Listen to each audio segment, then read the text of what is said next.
Hello mga ka-farm girls. So, magandang hapon sa ating lahat. Nandito na naman tayo sa ating garden. Dilig-dilig dahil summer ngayon. Ito na yung aking mga kamatis. May mga bulaklak na siya guys. Ayan yung ating cherry tomatoes. Ayan, marami yan. Ayan, katabi na, ay nasa puno ng sitaw yung, sinama ko siya sa puno ng sitaw. Tapos ito yung mustasa. And ito yung aking spinach.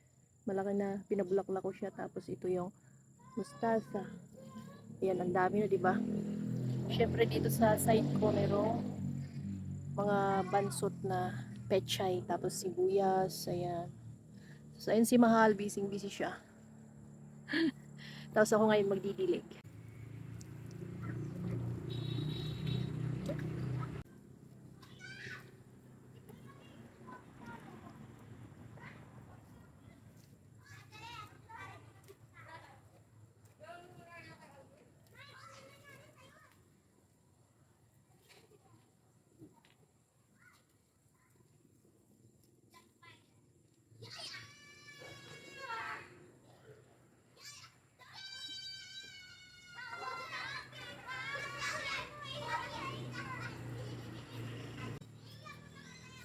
So, dito sa mga gitna ng mustasa, guys, dito ko nilagay yung spinach. Ito siya. Ito. Papakita natin. So, ito yung ating mga mustasa. Para siyang kulitis. And wala na kasi tayong space, kaya dyan lang muna siya sa gitna. Ngayon guys, magtatanggal tayo ng mga sanga ng ampalaya. So, ito na yung natanggal ko. Yan yung maliliit para magbunga ng magandang ating ampalaya. Ayan, titingnan natin dito.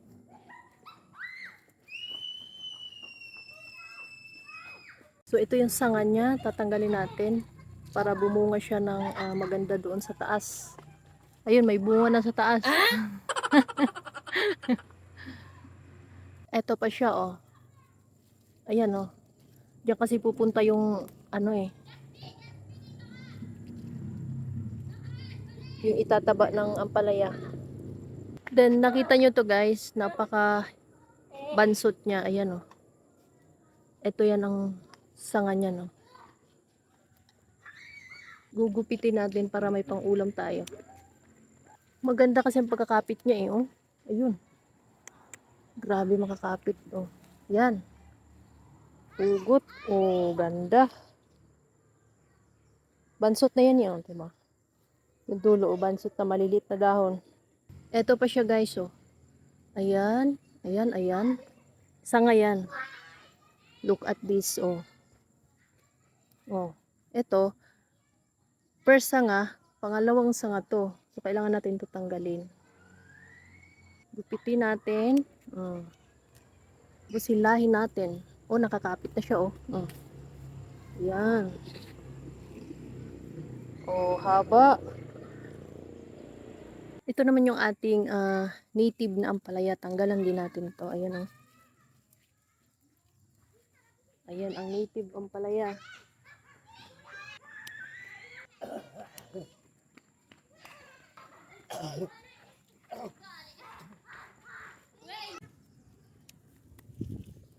Marami tayong na-remove.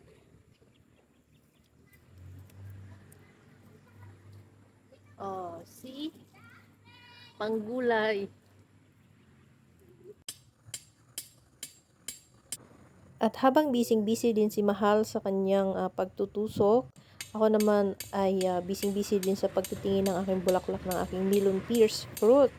So, ito ay tinatawag na Pipino Dulce. Ayan. So, search nyo guys sa Google, Pipino Melon Pears. Thank you so much.